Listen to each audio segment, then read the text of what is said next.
The number on my screen didn't make sense. I blinked hard, refreshed the page, even cleared my browser cache like some kind of digital denial ritual. But there it was, staring back at me in cruel black and white. Account balance, $247.83. Yesterday it had been $120,247.83. My name is Nora, and at 33, I thought I'd learned every possible way a family could disappoint you. Turns out I was still taking the beginner's course. I sat in my kitchen at 11:47 p.m., laptop glowing in the dark, and felt something cold settle in my chest. Not panic, not even shock, really. Just this crystalline clarity that comes when you finally see the shape of something you've been sensing for months. The phone rang twice before my mother picked up. "Nora, honey, it's so late. Are you okay?" "Mom, where's my money?" Silence stretched between us like a taut wire. I could hear the television in the background, some late-night talk show laugh track filling the space where her answer should have been. "What money, sweetheart?" "The money from my savings account, the account you and Dad have access to for emergencies. The $120,000 that was there yesterday and isn't there today." "Oh," her voice shifted, became smaller. "Oh, that. Well, we can explain." "I'm listening."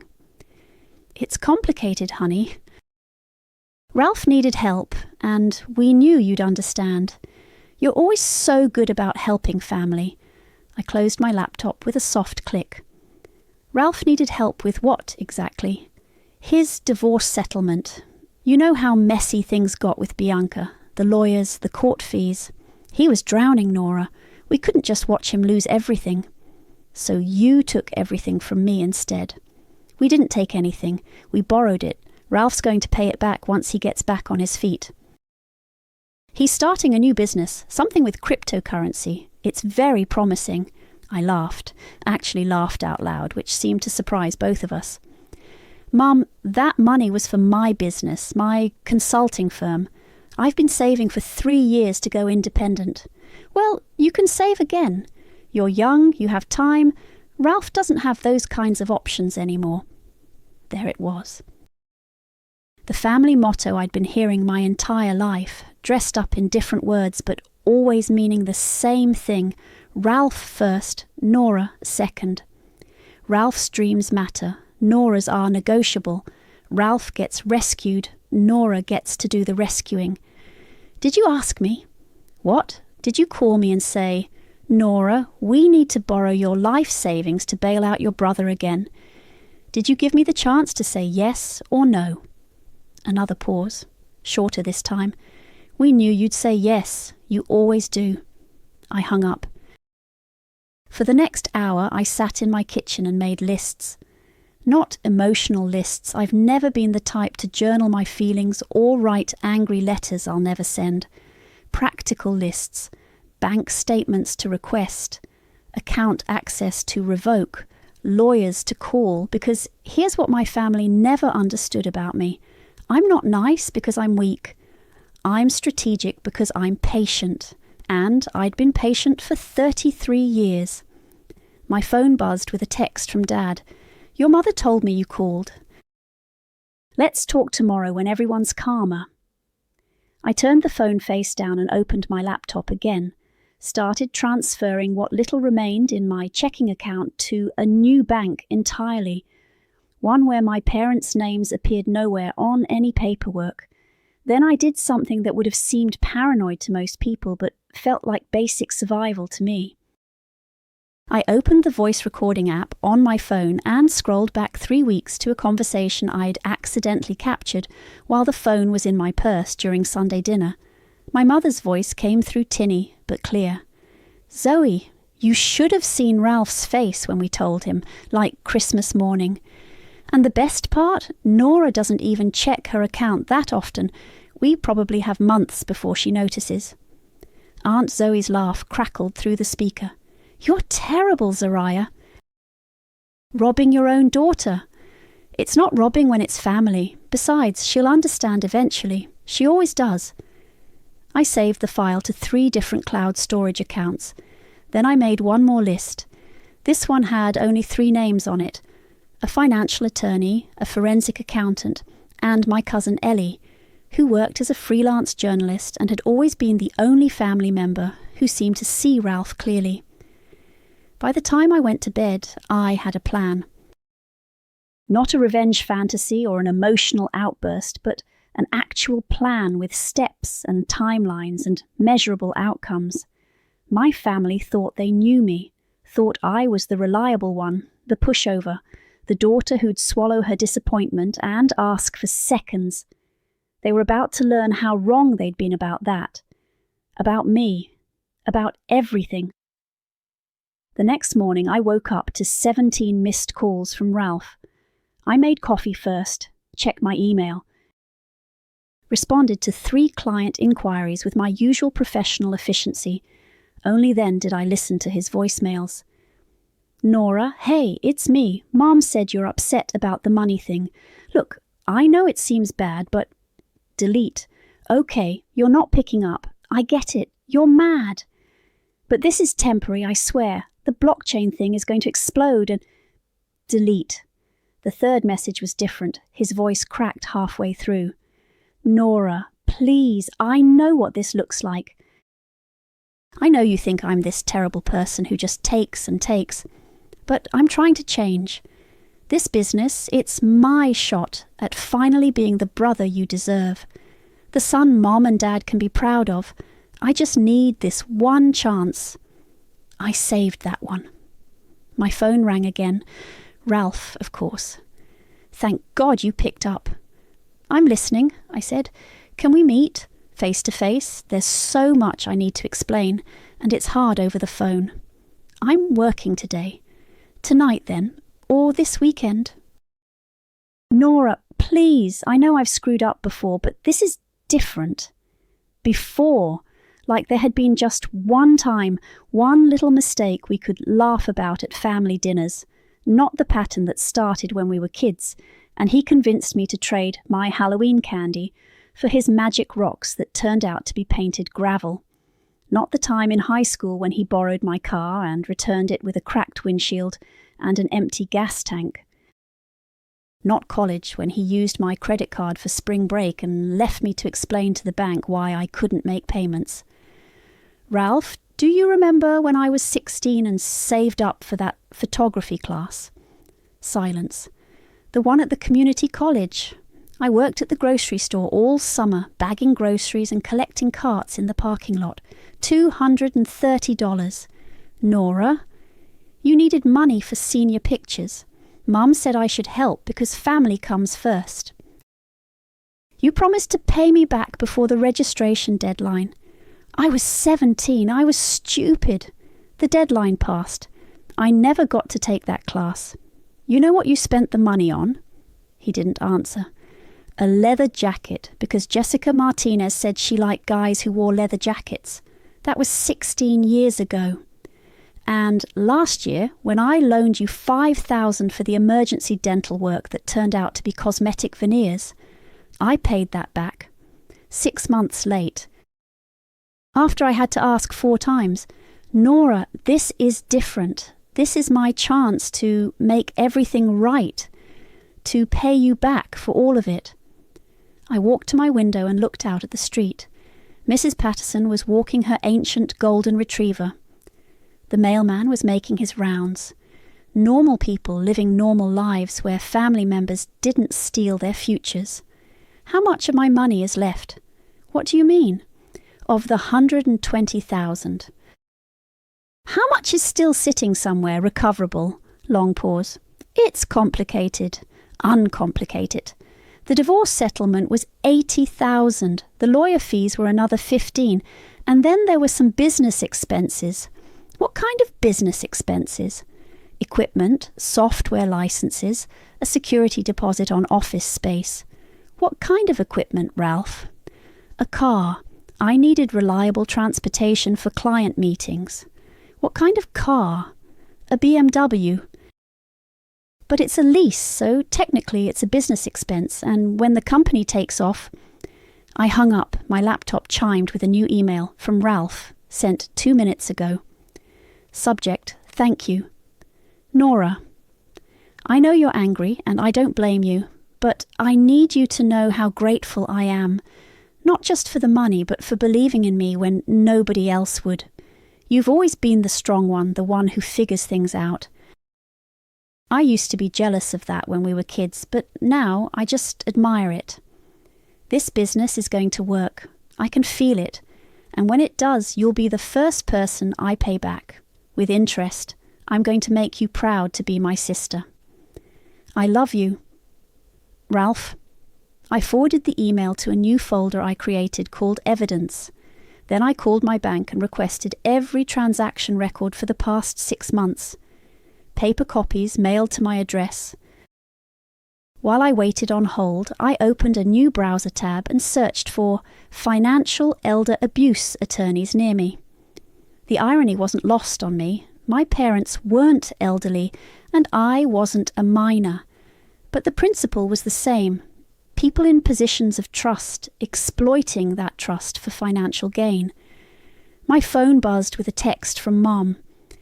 Ralph said you two talked. I'm so glad you're being understanding about this. Family is everything, honey. I screenshotted the message and added it to the evidence folder. Then I did something I hadn't done in years. I called Ellie. Nora? Oh my God, hi. It's been forever. Hey, Ellie, are you free for lunch this week? I could use some advice on something. Of course. Is everything okay? You sound different. Focused, like scary focused. I smiled for the first time in 24 hours. Yeah. I guess I am. Ellie picked the restaurant, a little Mediterranean place downtown where the tables were far enough apart for private conversations. She was already there when I arrived, scrolling through her phone with that intense focus journalists get when they're chasing a story. You look good, she said, standing to hug me. Tired, but good. Like you've been thinking hard about something. Something like that. We ordered hummus and pita for her, Greek salad for me, and spent the first 10 minutes catching up on safe topics. Her freelance work was picking up. She'd just finished a piece on municipal corruption that got picked up by a major outlet. I told her about my consulting business, how I was planning to go independent. Planning? She asked. I thought you were already working toward that. I was. Until this week. I pulled out my phone and showed her my bank balance. Her face went very still. Nora, what happened? My parents happened, and Ralph. The story came out in pieces. I kept my voice level, factual. Ellie's expression shifted from confusion to disbelief to something harder. They just took it without asking. Mom said they knew I'd understand, that I always help family. That's not helping. That's stealing. Try telling them that. Ellie leaned back in her chair. I've been hearing things. What kind of things? At Mom's birthday party last month, Aunt Zariah was talking to my mom about Ralph's fresh start, how he was finally getting his life together thanks to some family support. Mum asked what kind of support, and Zariah got all cagey about it. Cagey how? Said it was complicated family business, but then later, when she'd had a few glasses of wine, she mentioned something about borrowing from Peter to pay Paul. Said sometimes parents have to make hard choices about which kid needs help more. I set down my fork. She said that? Word for word. Mum was uncomfortable about it, asked if you knew, and Zariah laughed and said you didn't need to know every little detail about family finances. The waiter refilled our water glasses. Ellie waited until he was gone before continuing. There's more. My mum ran into your dad at the hardware store last week. He was buying a bunch of stuff for some home improvement project. Expensive stuff. When she asked about it, he said Ralph was helping him fix up the house as a thank you for something. A thank you for what? He didn't say, but Mum got the impression it was recent. Like, very recent. I pulled up Ralph's Instagram on my phone and showed Ellie his latest posts. Ralph in front of a shiny black BMW. Ralph at some upscale restaurant with his girlfriend Desiree.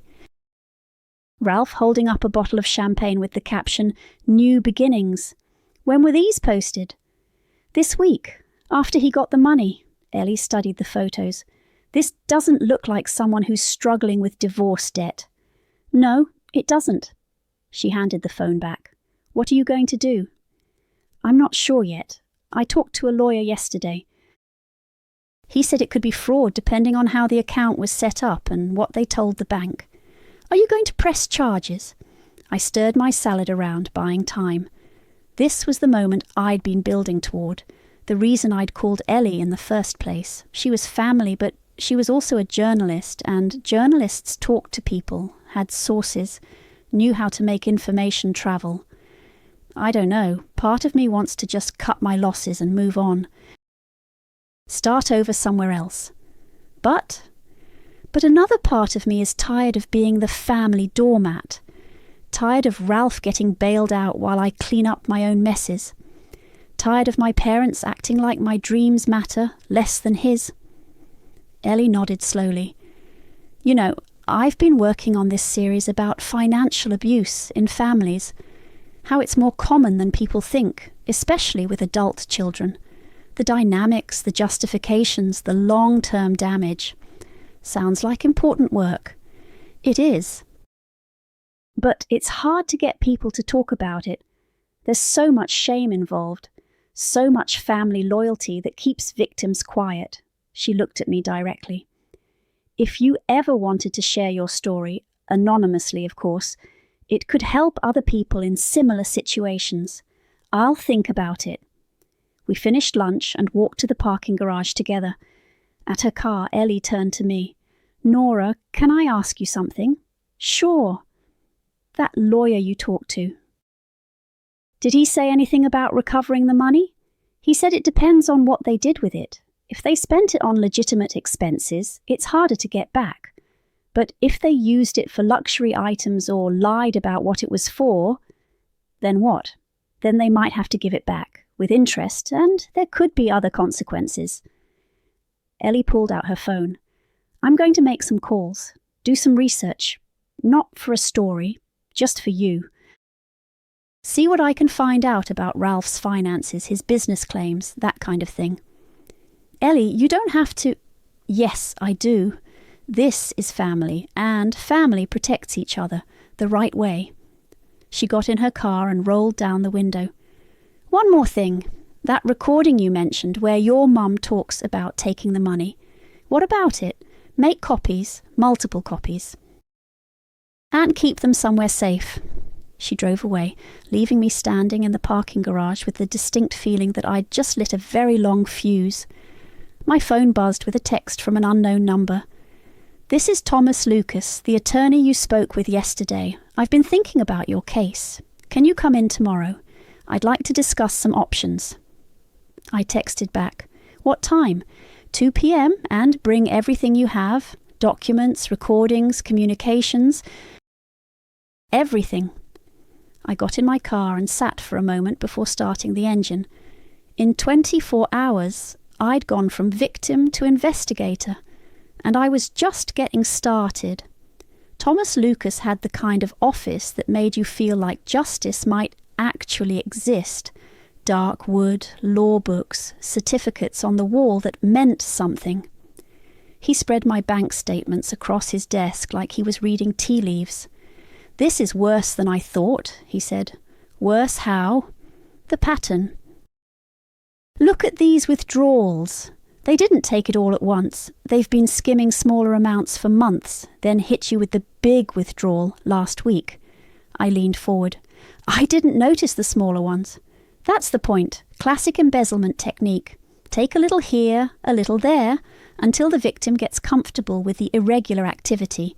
Then you go for the kill shot. He pulled up something on his computer. I ran a preliminary background check on your brother. His divorce was finalised 8 months ago. 8 months!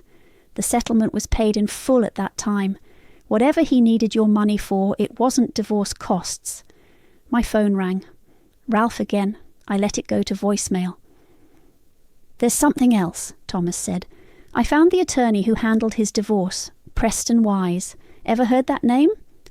The room tilted slightly. Preston? You know him? We dated in college for 2 years. Thomas raised an eyebrow. That's interesting. Did you know he was Ralph's lawyer? No. Ralph never mentioned his attorney's name. Well, Mr. Wise might have some explaining to do. If he accepted payment that came from stolen funds, he could be in serious trouble with the Bar Association. I pulled up Preston's number in my phone, still there after all these years, filed under P. Do Not Call. Can I use your conference room? Of course, Preston answered on the second ring. Nora. Jesus, I haven't heard from you in 5 years. I know. We need to talk. Is everything okay? Are you free for lunch today? Pause. I'm in court this morning, but I could meet you around 1. What's this about?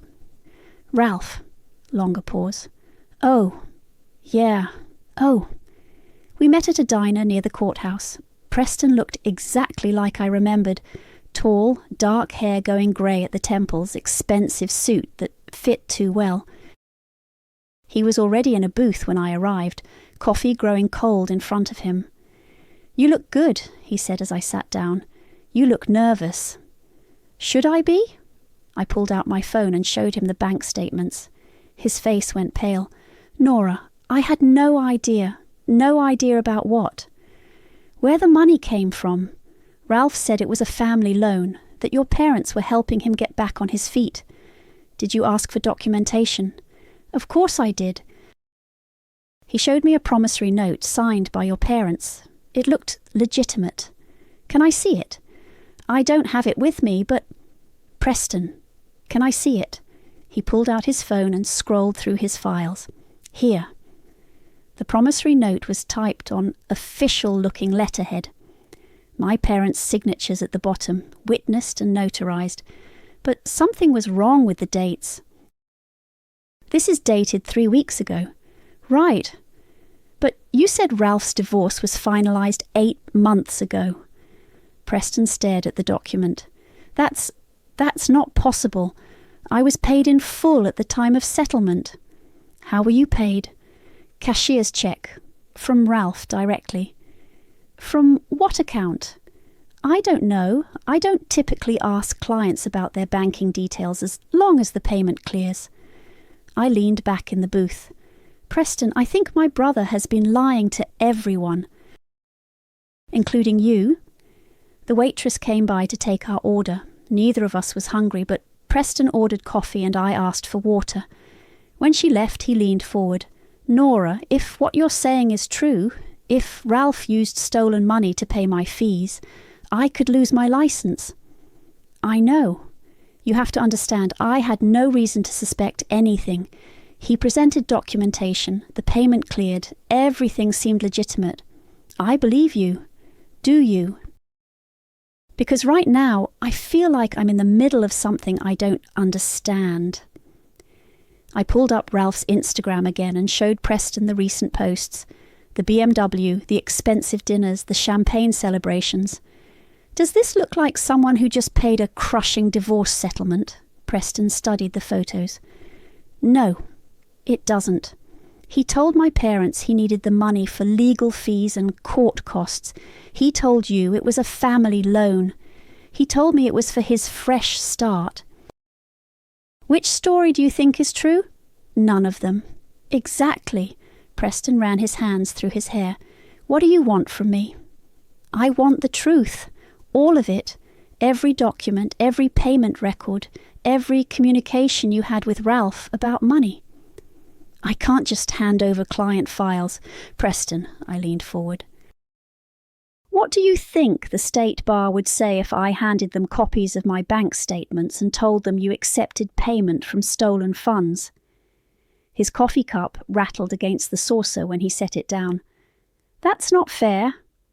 Neither is stealing someone's life savings. I didn't steal anything, but you benefited from it, and now you have a choice.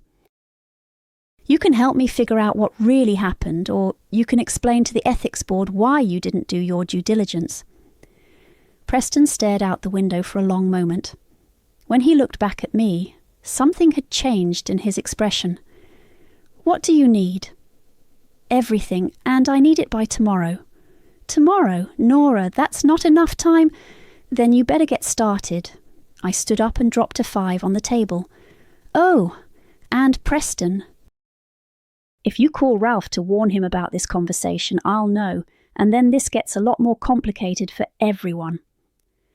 I walked out of the diner feeling like I'd just won the first real battle of my life.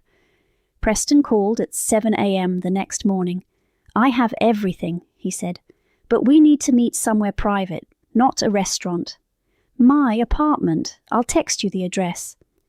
He showed up an hour later with a banker's box and the look of someone who hadn't slept. I made coffee while he spread documents across my dining room table like he was building a case. "This is bad, Nora, really bad. Show me."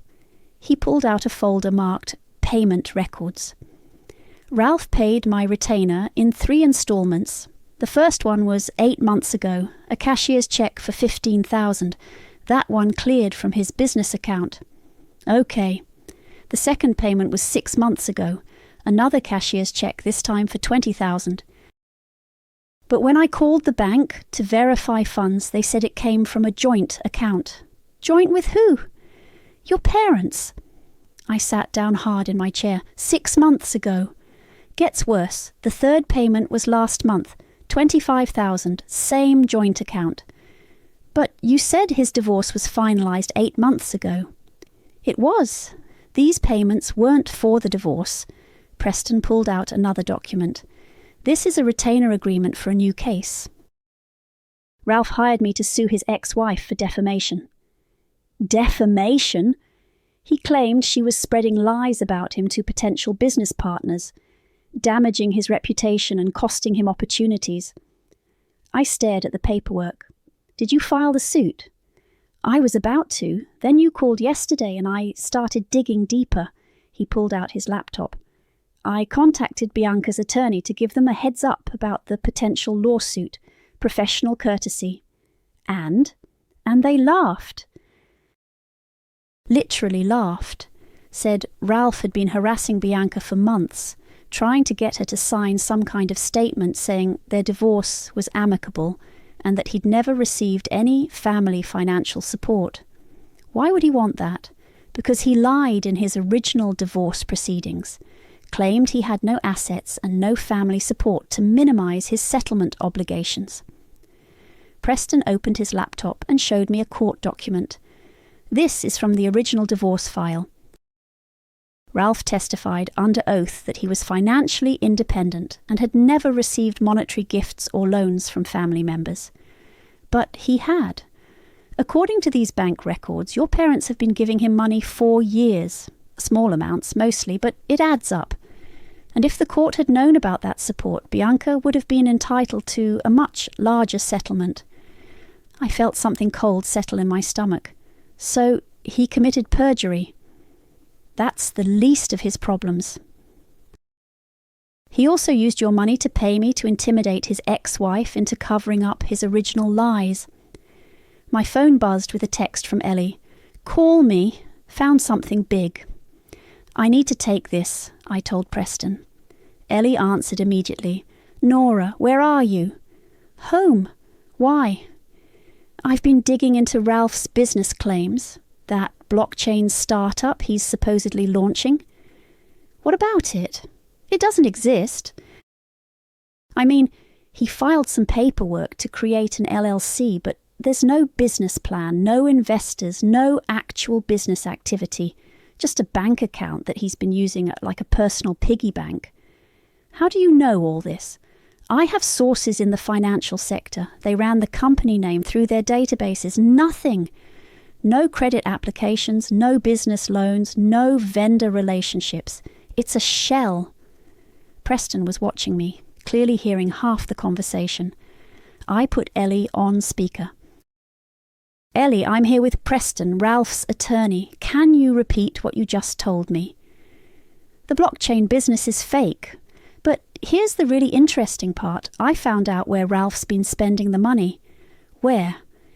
He put a down payment on a house, a $300,000 house in Riverside. The mortgage application lists his income as $200,000 a year from his consulting business. Preston and I looked at each other. What consulting business? I asked. Exactly. I pulled his tax returns from last year. He reported $12,000 in income, total. So he committed mortgage fraud too, Preston said. Gets better, Ellie continued. I talked to the realtor. Ralph told her he was getting married and needed a place for his new family. Put the house under both his name and his girlfriend's name. Desiree? That's the one. Except according to the mortgage documents, she's listed as his fiancée and co-borrower. Her income is listed as $60,000 a year from her job at the dental office. I pulled up Desiree's social media. Her latest post was a photo of a diamond ring with the caption, "He said yes, can't wait to start our new life together." When was this posted?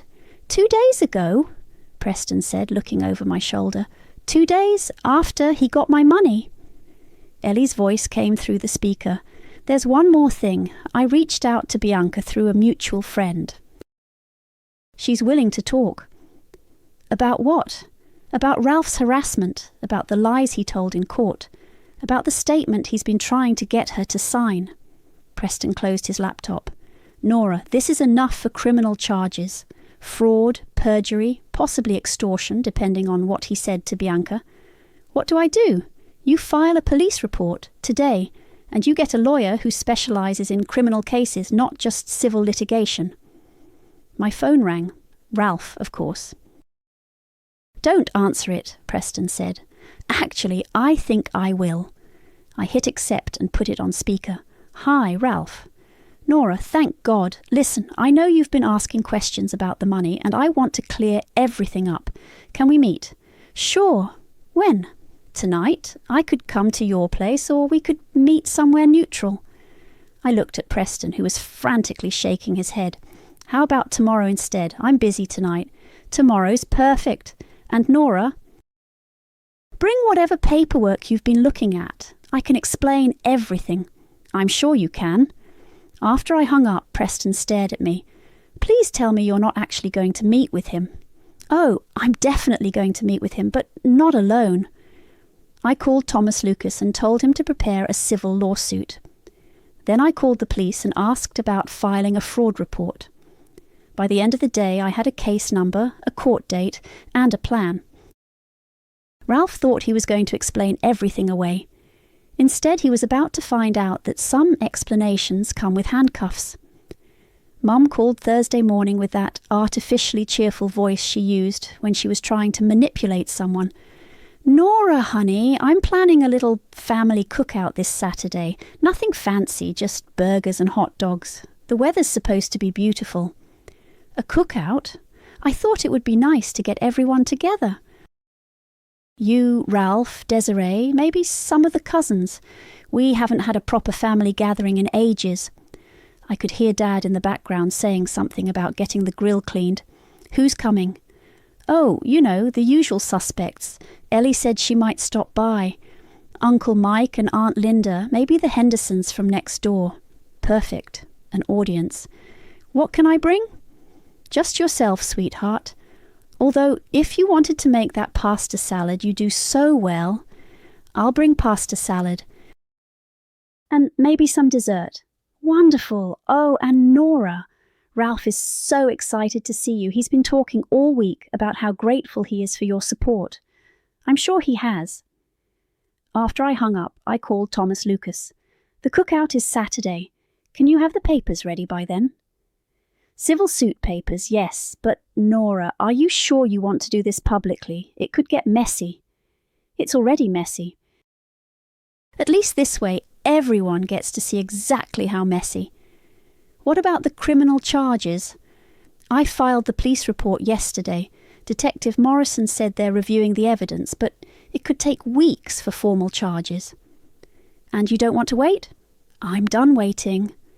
Saturday morning, I made pasta salad and bought a chocolate cake from the bakery. I also printed 20 copies of every document Preston had given me, organised them into neat folders, and put them in a canvas bag with the dessert. Ellie texted me at noon, "On my way. You sure about this?" Never been more sure of anything. I arrived at my parents' house at 2. The backyard was already full of people, cousins I hadn't seen in months, family, friends, neighbours. Dad was at the grill, wearing his ridiculous kiss the cook apron. Mum was fluttering around with a pitcher of lemonade. Ralph was holding court by the picnic table, one arm around Desiree, gesturing with a beer bottle as he told some story that had everyone laughing. He looked relaxed, confident, happy.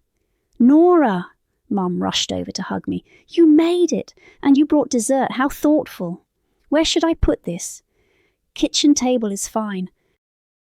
Ralph's been asking about you all afternoon." I walked through the sliding glass door into the kitchen and set my bag on the counter. Through the window, I could see Ralph approaching the house. "Nora!"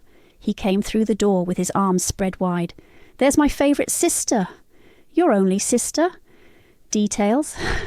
He hugged me, and for a moment I remembered being kids, when he wasn't a liar and a thief, just my big brother who taught me to ride a bike and helped me with math homework.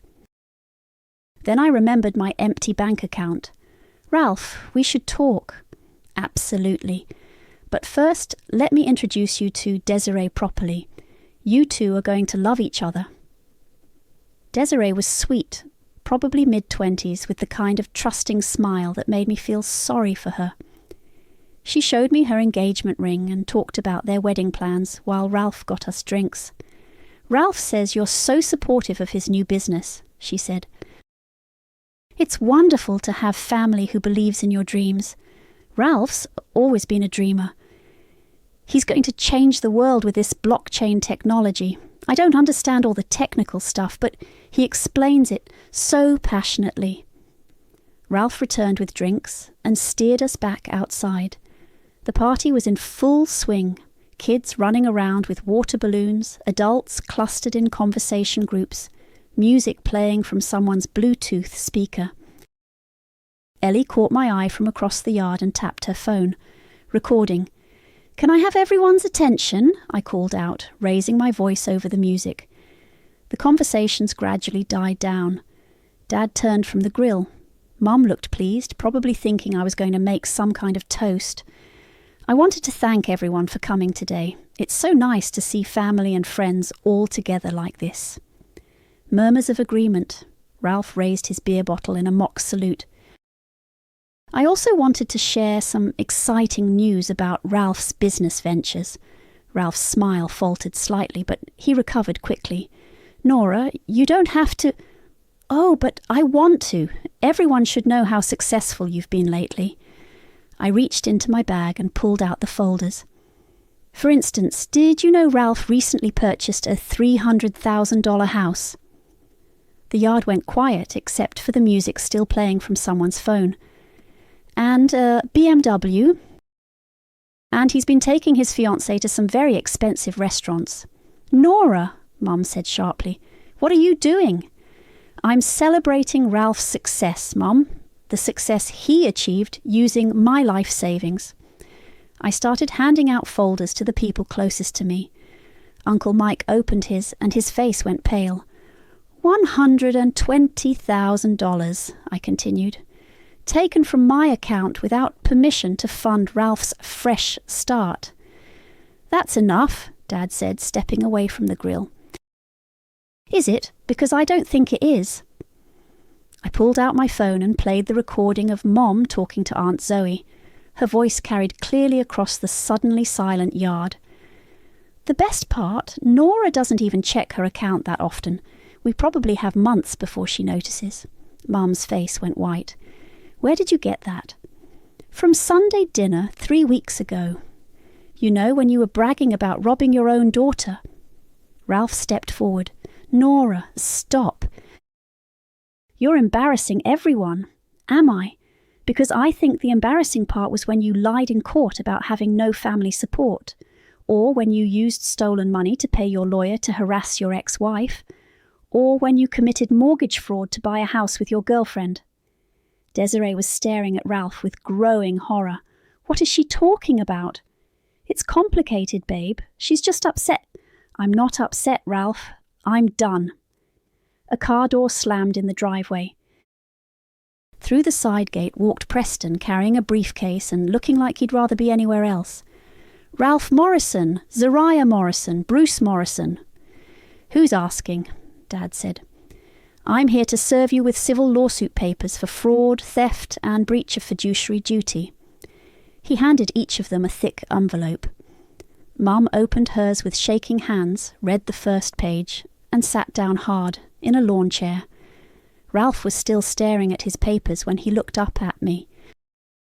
You can't do this to me. I already did. We're family. Family doesn't steal from each other, Ralph. Mum started crying.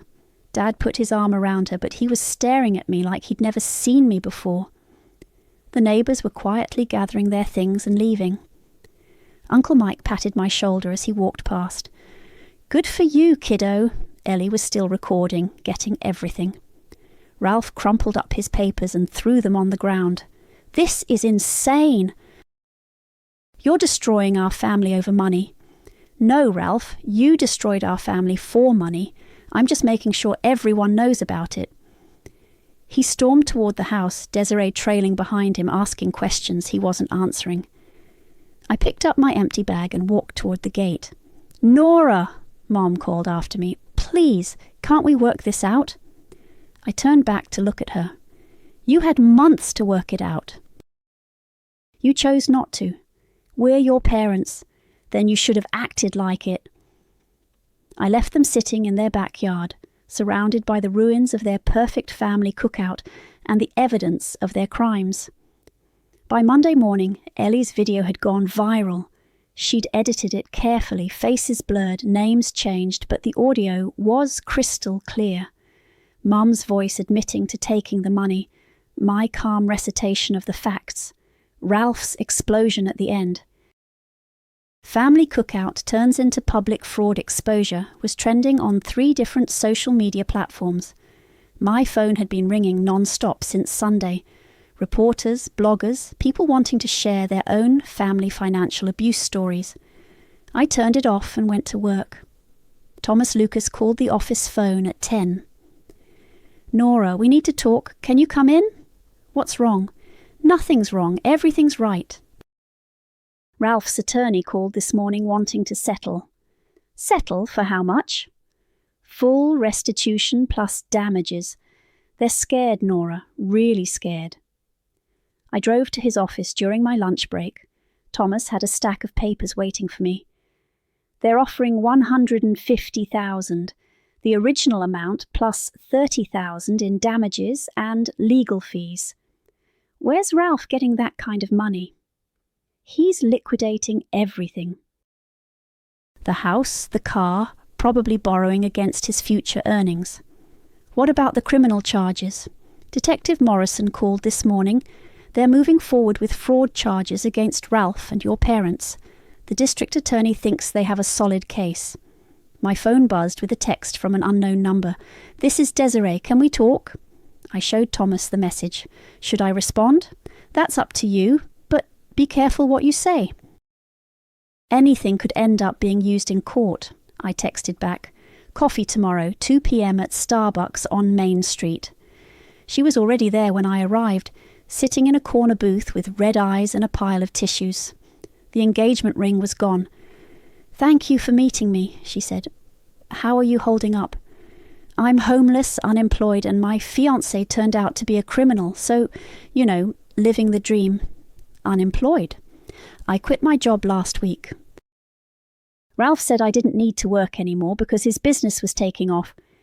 He convinced me to put my name on the house loan because it would help with the mortgage approval. I sat down across from her. Desiree, I'm sorry you got caught up in this. Are you? Because I feel like collateral damage in your war with your brother. This isn't a war, it's justice. Justice for who? You? Because from where I'm sitting, it looks like revenge. She wasn't wrong, but I wasn't going to admit that. What did Ralph tell you about the money? He said your parents gave it to him as an investment in his business, that you were upset because you weren't included in the family decision. And you believed that. Why wouldn't I? He's my fiancé, was my fiancé. She wiped her eyes. He showed me business plans, investor presentations, all kinds of official-looking documents. All fake. Apparently, the FBI showed up at the house yesterday. They're seizing everything as evidence. The FBI. Wire fraud is a federal crime. Something about using electronic transfers to steal money across state lines. I hadn't expected federal charges. This was escalating faster than I'd anticipated. What are you going to do now? I don't know. I can't afford a lawyer. I can't afford rent. My parents live in Ohio, and I barely have gas money to get there. She pulled out her phone and showed me a news article. Did you see this? The headline read, "Local woman exposes family financial fraud at backyard BBQ." There was a photo of my parents' house and quotes from neighbours about the dramatic confrontation. I didn't talk to any reporters, I said. I know, but other people did. Your cousin, some of the neighbours, even the guy who served the papers. My phone rang, Thomas Lucas. Nora, where are you? Having coffee. Why? Channel 7 News wants to interview you. They're doing a segment on family financial abuse. I'm not interested. You should consider it. Public opinion is on your side right now. It could help with the settlement negotiations. After I hung up, Desiree was staring at me. You're enjoying this, aren't you? Enjoying what? The attention. The vindication. Being right. I'm enjoying getting my money back. Is that all this is about? Money? I thought about that question for a long moment. No. It's about 33 years of being treated like my dreams don't matter. It's about being the family cleanup crew while Ralph gets bailed out of every mess he makes. It's about my parents thinking they could steal my future and I'd just smile and say thank you. So it is revenge. It's consequences. Ralph made choices. My parents made choices, now they get to live with the results. Desiree gathered up her tissues. I hope it was worth it. What do you mean? Destroying your family. Because that's what you did, you know. Whatever happens in court, whatever money you get back, your family is done. You'll never have Sunday dinners or birthday parties or Christmas mornings together again. She stood up to leave, then turned back. And maybe that's what you wanted all along. After she left, I sat in the coffee shop and checked my email. 3 interview requests, 2 book deal inquiries, and a message from a documentary filmmaker. My phone buzzed with a text from Dad. Nora, please call me. We need to talk about this before it goes any further. We can fix this as a family. I deleted the message without responding. Then I called Thomas Lucas back. Set up the interview with Channel 7. It's time people heard the whole story. The Channel 7 interview aired on a Tuesday night. I watched it from my new office, a small space downtown with Nora Financial Consulting painted on the door in gold letters. The reporter had done her homework. She'd interviewed financial experts about family fraud, talked to other victims, even got a statement from the district attorney about the growing problem of elder financial abuse in reverse, adult children stealing from their parents and parents stealing from their children. My phone started ringing before the segment even ended. Nora, this is incredible, Ellie said. My editor wants to offer you a regular column about financial literacy and family dynamics. I'm not a writer. You don't have to be. Just tell stories like this one. Help people recognize the warning signs. The next call was from a woman in Phoenix whose brother had emptied her retirement account. Then a man in Seattle whose parents had taken out credit cards in his name. then another woman, and another. By Thursday, I had 17 new clients. Thomas Lucas stopped by Friday afternoon with a cheque and a bottle of champagne. Settlement came through, 150,000 as agreed. I stared at the cheque. It's really over. The civil case is. Criminal charges are still pending, but that's not your problem anymore. What's the latest on that? Ralph pled guilty to wire fraud and perjury. He's looking at 18 months minimum. Your parents are cooperating with prosecutors in exchange for reduced charges. Reduced to what? Probation, restitution, community service. They're elderly, first-time offenders. The judge will probably go easy on them. I deposited the cheque and walked back to my office. There was a letter waiting on my desk, hand-delivered according to the note from my building manager. The handwriting was Dad's. Nora, your mother is in the hospital, heart attack yesterday morning. She's stable now, but the doctors say the stress of everything has been too much for her. I know you're angry. I know we hurt you in ways that can't be fixed with apologies, but she's asking for you. She wants to make things right before whatever comes next. Room 314 at St. Mary's. Visiting hours until 8 p.m. I love you, sweetheart. We both do. We just forgot how to show it. Dad. I read the letter 3 times, then put it in my desk drawer. At 6:30, I found myself in the hospital parking lot. Mum looked small in the hospital bed, connected to monitors that beeped softly in the quiet room. Dad was asleep in the chair beside her, still wearing the same clothes from the cookout. Nora! Mum's voice was barely a whisper. Dad woke up immediately. You came. How is she? Better. The doctors say she'll be fine, but she needs to avoid stress. Mum tried to sit up. I need to tell you something. Mum, you should rest. No.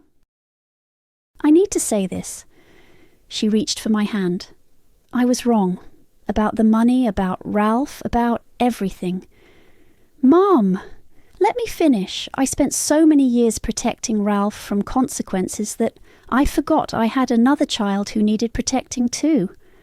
I forgot that you were working just as hard, dreaming just as big. Dad moved closer to the bed. We both forgot. The money was never about Ralph's business or his fresh start, Mom continued. It was about me being afraid to admit I'd raised a son who couldn't take care of himself. And we were afraid to admit we'd failed as parents, Dad added.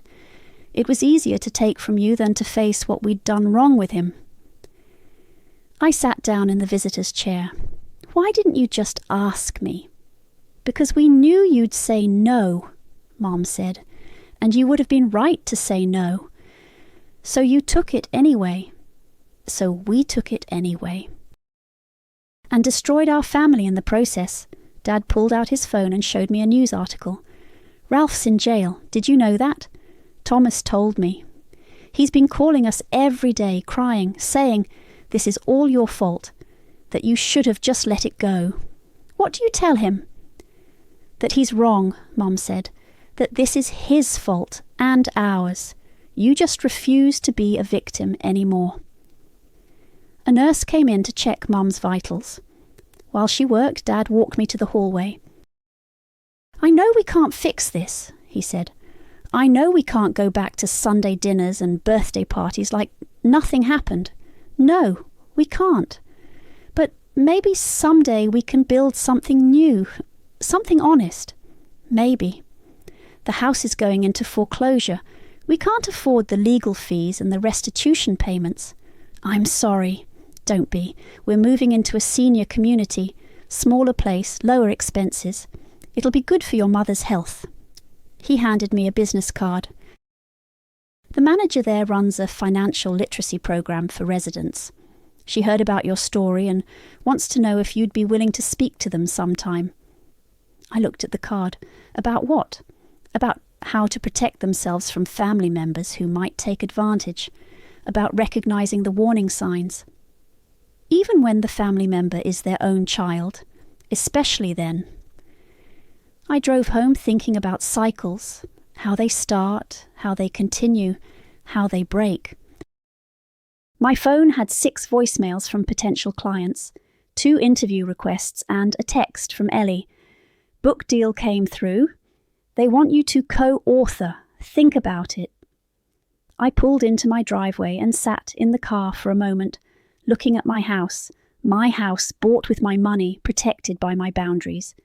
Inside, I opened my laptop and started typing. My family stole my life savings, and here's how I got it back. The story wrote itself. Not just my story, but the story of everyone who'd ever been told that family loyalty meant accepting abuse. Everyone who'd ever been made to feel selfish for protecting their own dreams. By midnight, I had 5,000 words and a title, The Price of Family. My phone buzzed with a text from an unknown number. Saw your interview. My sister cleaned out my college fund. Can you help? I saved my document and typed back, yes, let's talk. Because this was never just about the money. It was about teaching people that love doesn't require you to set yourself on fire to keep someone else warm. And sometimes the most loving thing you can do is let someone face the consequences of their choices, even when that someone is family, especially when that someone is family.